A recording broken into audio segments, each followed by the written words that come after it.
కాపులు. కాపులకి రాజ్యాధికారం అనేటటువంటి తహతహ ఉంది. ఆ తహతహకి సాక్ష్యం ఇక్కడ ఇవాళ చిరంజీవిని పవన్ కళ్యాణ్కి 21 సీట్లు ఇవ్వడం.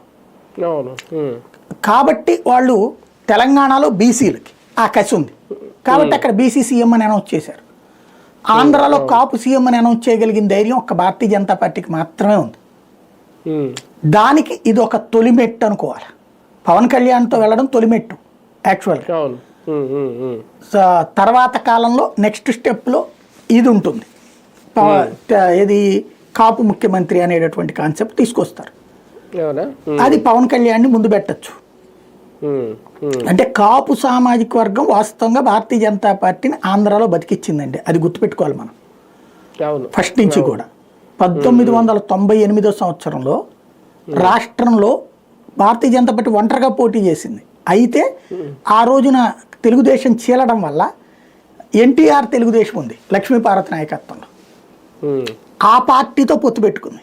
ఆ పార్టీకి ఒక్క ఎంపీ కూడా గెలవాల, కానీ భారతీయ జనతా పార్టీ 4 ఎంపీలు గెలిచింది. అంటే ఆ రోజున ఎవరికి ఉంది అక్కడ, వాళ్ళదే క్లియర్గా ఉన్నారు. అంటే అప్పుడు ఎక్కడ వచ్చినాయి వీళ్ళకి ఎక్కువ ఓట్లు? రాజమండ్రి, కాకినాడ, గోదావరి జిల్లాలు. ఎందుకని అక్కడే ఎందుకు తేడా వచ్చింది అంటే కాపులలో మా అనే